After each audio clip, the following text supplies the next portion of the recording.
Hello guys, in this video I am going to show you how to hide screen in app switcher on Signal application.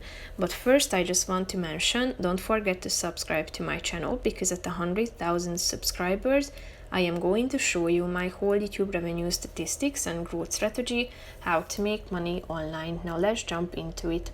First of all, open the application on your phone, click on the chats icon down below and then tap on your initials in the upper left corner of the screen. Click on settings, then you should scroll down and tap on privacy.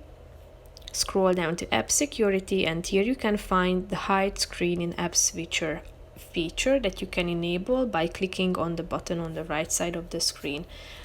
This screen security indicates that when you switch to different applications on your phone, the Signal screen will be hidden on the app switcher.